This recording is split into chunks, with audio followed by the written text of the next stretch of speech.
All right, we're going to continue talking about the different indices that we hear about in the news, and today we're going to talk about the S&P 500. Now, just a quick review, why are we discussing this? Well, we're talking about it because the financial news is really starting to drip into our everyday news, and so we're hearing more about the Dow, the S&P 500, et cetera, et cetera. And while we might have a general understanding of what they are, we still don't quite know why we're hearing about them. And so giving you some knowledge gives you power, and so you're able to make some better decisions for your financial situation. Okay, so today we're going to talk about the S&P 500. It is very simply the 500 largest U.S. publicly traded companies on the stock exchange. Now, how they come up with that is through market capitalization, some other things that are very complicated, but essentially it's the largest companies in the U.S. that are publicly traded. Now, they look at the S&P 500 because they feel like it's a really good indication of how the big U.S. companies are doing.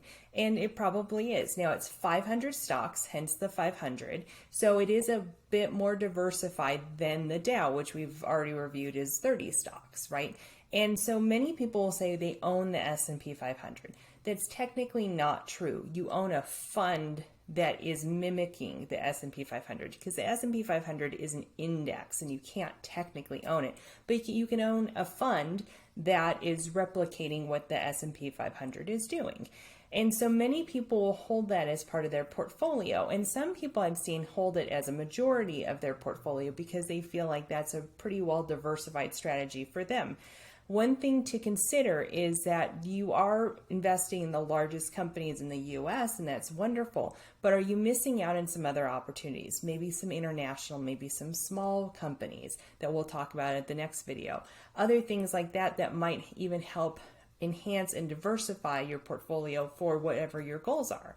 If you would like us to take a look at that and give you a second opinion service on your portfolio and your planning, please give us a call and we're happy to help with that. One Vision Retirement, your retirement in 2020 vision.